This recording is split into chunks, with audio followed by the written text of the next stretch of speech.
क्या आपके जोड़ों में दर्द रहता है? अक्सर बाज़ औक़ात बहुत सारे ऐसे लोग हैं जिनको यूरिक एसिड का मसला है और उसके साथ साथ उनके जोड़ों में दर्द रहता है। आज की हम इस वीडियो में बात करेंगे किन चीज़ों के इस्तेमाल से यूरिक एसिड ज़्यादा होता है और किन चीज़ों के इस्तेमाल से यूरिक एसिड को कम किया जा सकता है। सबसे पहले बात करते हैं किन चीज़ों के इस्तेमाल से यूरिक एसिड ज़्यादा होता है, जैसे कि बड़ा गोश्त, छोटा गोश्त यानी कि बीफ और मटन के इस्तेमाल से यूरिक एसिड ज़्यादा होता है। गुर्दा और कलेजी खाने से यूरिक एसिड ज़्यादा होता है। सी फूड में झींगे इस्तेमाल करने से यूरिक एसिड ज़्यादा होता है।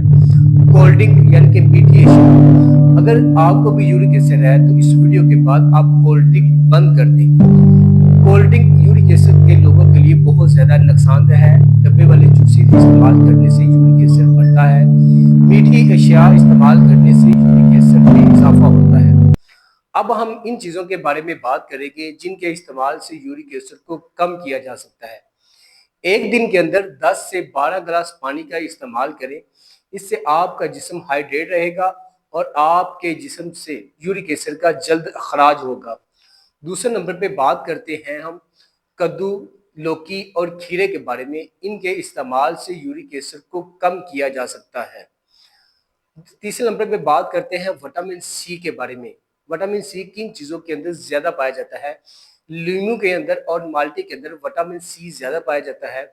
आजकल वैसे भी मौसम गर्मी का है, तो नींबू पानी के इस्तेमाल से एक तो आपका जिस्म डिहाइड्रेट से बचा रहेगा, दूसरा आपका यूरिक एसिड बहुत जल्द खराज हो जाएगा आपके जिस्म से। उम्मीद है आपको हमारी वीडियो अच्छी लगी होगी। लाइक करें, फॉलो करें और इजाज़त दीजिए। अल्लाह हाफिज़।